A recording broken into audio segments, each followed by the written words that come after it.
What's up, my wizards? Dev from SBMTG, that channel down there you know by now, and I got something special for you, I hope, today.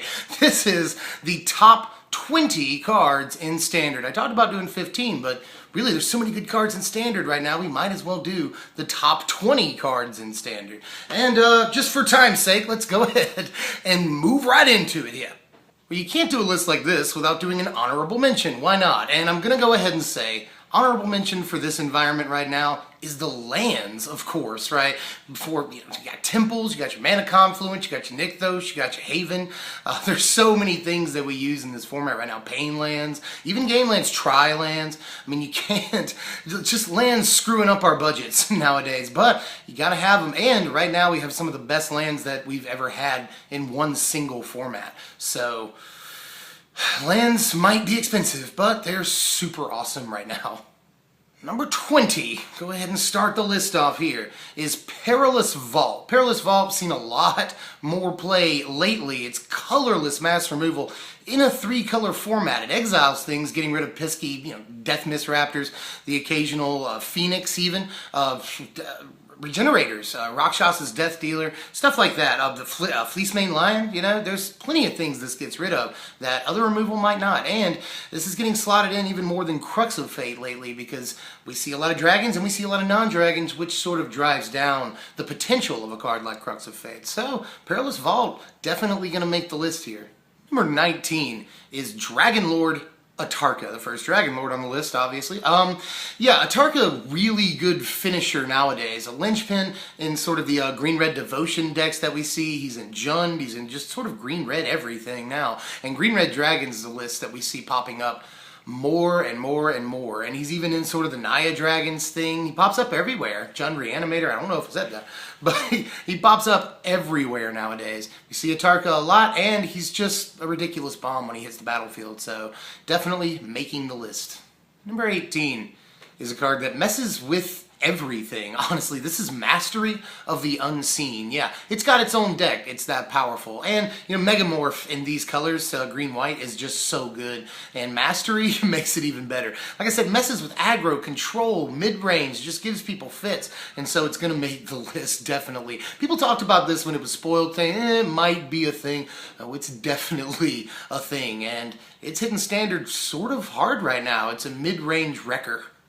Number 17 is a card that just will not go away. This is Goblin Rabblemaster. We've been talking about this guy for years now, and he's still got, what, 6 months or something in the format? Well, 4 months, something like that. Anyway, yeah, Rabblemaster is still crazy. He enables mono red almost single-handedly. He does a lot of work for red-white tokens. We see him in more stuff than that. There's a Naya mid-range deck that's popping up, and he's 4 of in it. So, yeah, Rabblemaster, all day still causing headaches for Control, and Control is a very powerful deck in the format right now. So, Rabblemaster, good metagame pick. At number 16, we see our first Planeswalker on the list. This is Sorin. Sorin, just really an all-star in the Abzan decks, and Abzan is probably the #1 deck in the format right now. No matter what, Abzan Megamorph, Abzan Control, mid-range, even an aggro deck out there. Abzan takes many forms, and Sorin is in nearly all of them because he does all the things for that deck. Number 15 is Seeker of the Way. Yeah, Seeker of the Way has been just an all-star since he was first even playable. Everyone knows how ridiculous this thing is. He just makes combat so stressful for your opponents, and he goes in everything, to be honest. If you're playing white, you're very often going to play Seeker, so definitely on our list. Just kick off sort of the top 15. Number 14 is definitely one of the most prevalent removal cards in the format right now. This is Ultimate Price. Definitely, I just said if you play white, you're probably going to play Seeker. If you play black, you're almost certainly playing Ultimate Price. This card is ridiculous. Kills, 6 or 7 of the creatures on this list, I want to say. So, yeah, Ultimate Price is ridiculous. It was ridiculous in the last format we played it in, and it's no different here. It's always good. We saw people playing 1-ofs in Control and stuff, and now we see people playing 2-ofs in Control in mid-range. If you're playing black, Ultimate Price is almost certainly a must. It's splashable, that's a good thing, right? And uncommon, you can get your hands on one pretty easily too, and it's one of the best removal spells in the entire format. Number 13 is one half of the dream team, man. Marluigi, Sonic Knuckles, and Deathmiss Raptor and Den Protector. Deathmiss Raptor is going to come in at number 13 here. Deathmiss Raptor is just, impossible to get rid of. And people always say, like I just said, team him up with Den Protector. But he goes so well into anything that has multiple Megamorph creatures. We see Hidden Dragon Slayer and even Inox Survivalist sometimes. And other things, Master of the Unseen just enables this all day long. And Deathmiss Raptor is in almost every deck that can produce green mana nowadays. He's going to be like Corsair of Crufix after Corsair rotates out. Guaranteed he's going to be in everything for the next couple of years. So definitely Deathmiss Raptor. We got to find a way to deal with this guy. I'm in at number 12. He almost was top 10 here, but he moved his way slowly down the list as I made it. Silumgar, the Drifting Death, another Dragon Lord. Yeah, we see this a lot, obviously in Esper and Blue-Black Dragons. Yeah, no doubt, Drifting Death is ridiculous. Hexproof, one of the best abilities in Magic, always. And yeah, not only that, he's an aggro wrecker once you get him out onto the board. And 3/7, that's tough to deal with, man. Even if he didn't have the hexproof, that'd be hard to figure out. So definitely going to make the list. Like I said, I wanted him to be top 10, but as I sort of sussed the list out, he moved his way down. So sorry if you thought maybe he should be like top 10, but he really just goes in that one control deck, and there are things definitely that go in a lot more stuff. Number 11 here, sort of the honorable mention of the top 10. This is Ugin the Spirit Dragon. Yeah, any deck that can produce a ton of mana, or any deck that sort of goes a long game like Control, is going to usually play one copy of this. Now, the green-red Devotion decks and some of the ramp decks have sort of slotted this out as of late in favor of larger creatures and See the Unwritten, but we still see at least the one-of copy in Control for this, and a lot of times it's the whole reason we play Haven of the Spirit Dragon. So definitely Ugin the Spirit Dragon. When he comes out, he is just, on resolution, one of the, probably the best card in the format, but we got to get him out first. And some decks specialize in it, some decks count on it, but he's not the best card ever. But once he comes out, he's probably going to win the game for you. Let's go ahead and start the top 10 here. Number 10 is Hero's Downfall. Yeah, I kind of wanted this to be higher up the list too, but definitely, let me just say this, one of the best removal cards almost ever. Everyone played a 4-of Murder a couple of years back, and sometimes a 2 or 3-of, but a lot of times a 4-of, and this is strictly better than even Murder, and Murder was incredible. So definitely Hero's Downfall, I think, deserves a spot in the top 10. Like I said, just prevalent removal. It's in every single deck that plays black because it sort of has to be. It's unconditional. Just get rid of that right now. And cards like that are always going to be extremely powerful. Number 9 is Den Protector. Yeah, you might be thinking, when am I going to see the other half of this? Den Protector jumps up the list a little bit just because he's so utility. And yeah, how do I have to explain it more than that? He not only gets your removal back for you, but sort of saves your guys from removal. Does a lot for you in this format and swings in pretty well sometimes too. So yeah, fully support Den Protector. I always have to. I knew this was going to be a fantastic card, and it has proven itself time and time again. Definitely in the top 10, Den Protector, and it'll only get better as time goes on, I think. Number 8 is Silumgar's Scorn. Yeah, this is pretty much a hard counter 90-something% of the time. Even if you don't have the Dragon in player in your hand, just we're in a format right now that curves so well. Turn 1, 2, 3, 4, 5, even 6. We're all doing things that cost exactly as much mana as we have. Even the ramp decks are doing that. So just that extra 1 mana investment they have to make if you don't have the Dragon is sometimes that'll wreck them. And if you do have the Dragon, obviously this is just counterspell. So maybe Wizards was right, We've been saying for years now that counterspell wouldn't break standard, but this is a watered down version of counterspell, and it's not breaking standard, but it is definitely in the top 10. Any deck that plays blue is going to play Silumgar's Scorn, and blue has some of the best dragons too, as we will see. Number 7 is the card that enables nearly every green deck in the format to do what it does. This is Sylvan Caryatid, one of the best Birds of Paradise we've ever gotten next to Birds of Paradise. I would say that good evidence that Birds of Paradise won't be reprinted in Magic Origins like everyone wants it to be is that Sylvan Caryatid is in the format right now. There's no way you could have both those cards in the format at the same time.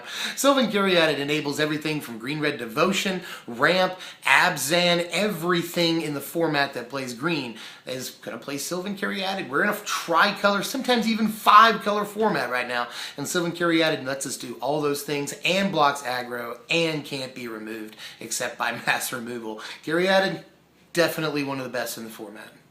Number 6 is Thoughtseize. This is exactly as good as we thought it was going to be when it was spoiled. We all freaked out about Thoughtseize. It's coming back again, and yeah, it's always good, no matter what. Mid-range, Abzan, Reed, and Control both play this card to great effect, and ironically, it sort of wrecks mid-range and Control. That's why they both play it, is to wreck those 2 decks.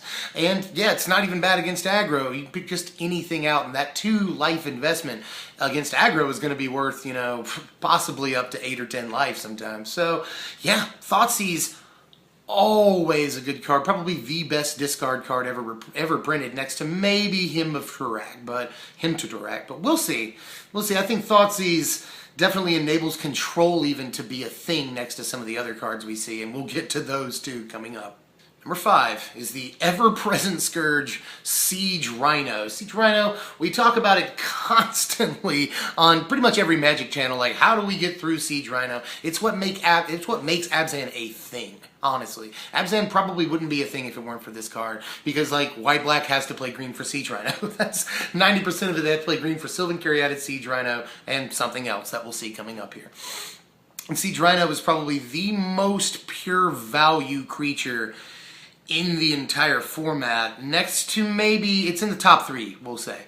Just pure value creatures. 4 mana, it comes down on the 3rd turn very often in the decks that it's in, and we see removal out there that is specifically tailor-made to deal with Siege Rhino, say Roast, for example, or Radiant Purge even.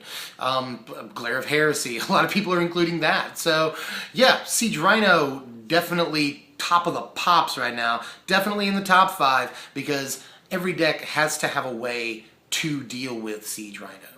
Number 4 is probably one of the best card advantage engines we've ever seen in Magic. I mean, it's no Ancestral Recall, but nothing is. This is Dig Through Time. Obviously, this is going to be in the top 5. Dig Through Time usually is 2 mana to get the best 2 cards out of the top 7 at instant speed. Yeah, I love that it's called Dig Through Time too, because 90% of the time that's what you're doing. You're digging for a counterspell or a threat or a response of some kind. So Dig Through Time, definitely, dude, that's okay. It is obviously something we have to manipulate, but it's a very easily manipulatable situation. So Dig Through Time, definitely in my top 5. It's in literally every Control deck in the format, and Control is such a presence right now. And even decks that play blue that aren't Control will try to shoehorn in Dig, because it's ridiculous, obviously. Have you read this card? Number 3 is an OG. This is Courser of Kruphix. You know, you'd have to see it in the top 20 somewhere. I'm putting it in the top 3 because Courser is still something that absolutely drives the format. The format sort of revolves around Courser of Kruphix in a lot of ways. As far as Devotion, Control decks need something to deal with it, even other mid-range decks, and obviously aggro decks need to find a way to get around it. This sort of single-handedly holds off aggro to be a dominant force in the format because Courser of Kruphix is around. Courser, I can't say anything about this card that hasn't already been said. We've been dealing with it for 2 years now, and it's still got a few months in the format. When it rotates out, the entire format will change. Same thing with Sylvan Caryatid. When those 2 cards go out, the format will be completely different, and so much of it revolves around those 2, and especially Courser of Kruphix, that it definitely makes my top 3.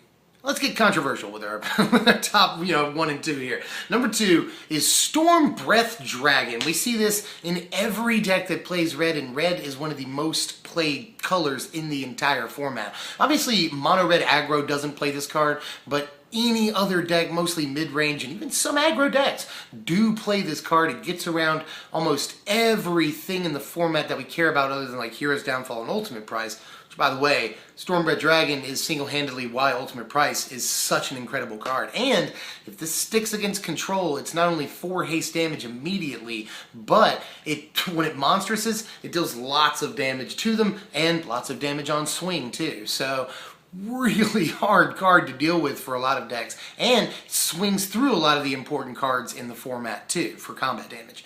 So yeah, Stormbreath, definitely in my top 3. We see that along with the Tarka, this again single-handedly just sort of makes ramp decks the thing they are. When this comes down on the 3rd or 4th turn, it will win you the game over, 9/10 of the time. That's an objective estimate, I think. Stormbreath is just so overpowered right now that it's definitely at least in the top 5. I'm putting it in the top 3.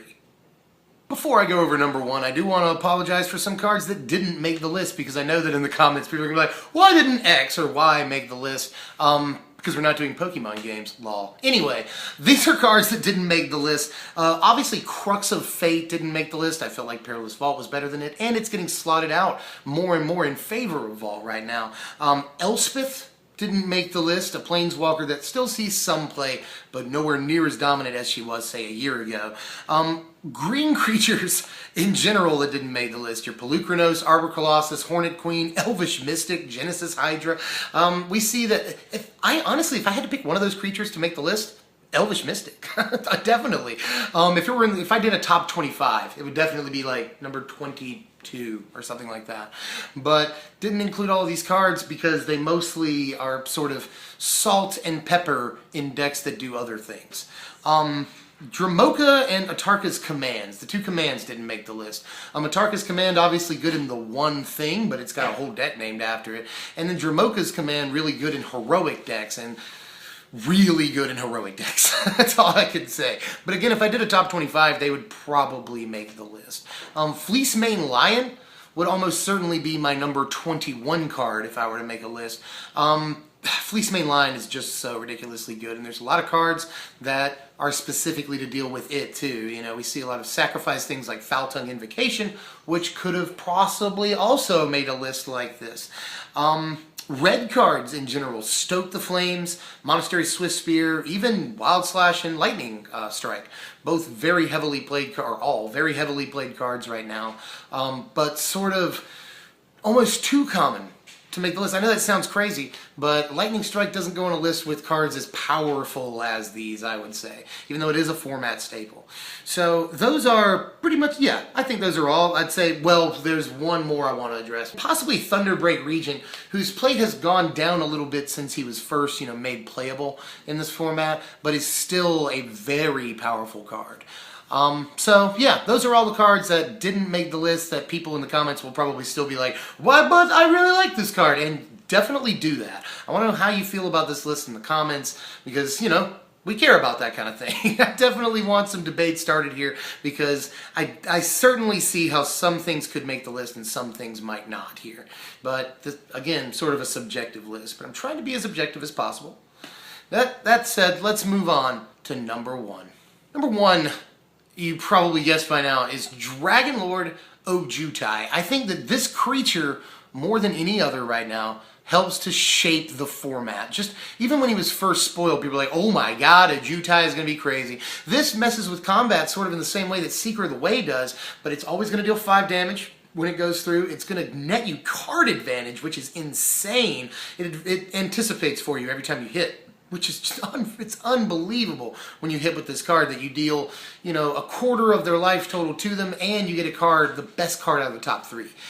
Just keeps itself going when it hits, and when you do swing, really is stressful for opponents, because they don't know if you have some sort of protection or counter spell in your hand, which 90% of the time when the Ojutai player swings, they do, and you know it as the opponent. So you have to have a way to get around it, and there's almost no way to. Again, we see Foul Tongue Invocation and some mass removal, but that's about it as far as Ojutai. When he hits the board, he wins the game more than almost any other card in the format, probably more than any card in the format. This is why Stormbreath Dragon actually is so high up the list, because he deals with Ojutai so well. Blocks him without caring, swings through him without caring, sits on the board and laughs at him. Ojutai is just so good now, though, that I think that he, even more so than, say, Siege Rhino, shapes the entire format. He makes Esper Dragons a thing. He makes most Dragon decks a thing, and Dragon decks are the #1 decks in the format, next to maybe Abzan. So I think definitely justifies the #1 position for Ojutai here. Let me know if you think differently, and I respect you if you do. So all the colors are very, very well represented in this format, and there's a lot of crazy decks going on, and a lot of very stable decks right now, so I think we're in a really good standard environment. And if you think so, or if you don't think so especially, hop on over. We got a couple of other videos here. The State of Standard is up on our channel right now. This is where we analyze the top 5 decks in Standard right this second, and we'll do another one of those videos in just a couple of weeks, so stick with us. We're doing Magic Origins spoilers right now, and we've got awesome budget deck techs on our channel as well. We just put up a deck that costs $3.60 to make. It's monocolored and has an infinite combo that wins on turn 4. So make sure that you subscribe to our channel, like, share, comment. We love when you talk to us because we talk right back. And I'm Dev from SBMTG. Let us know how you felt about this list, and subscribe for way more Magic Origin spoilers are coming up too. So yeah, stick with us and we'll put out more great content for you. Thanks for tuning in to this list, and we'll see you guys later. Appreciate you watching, Wizards.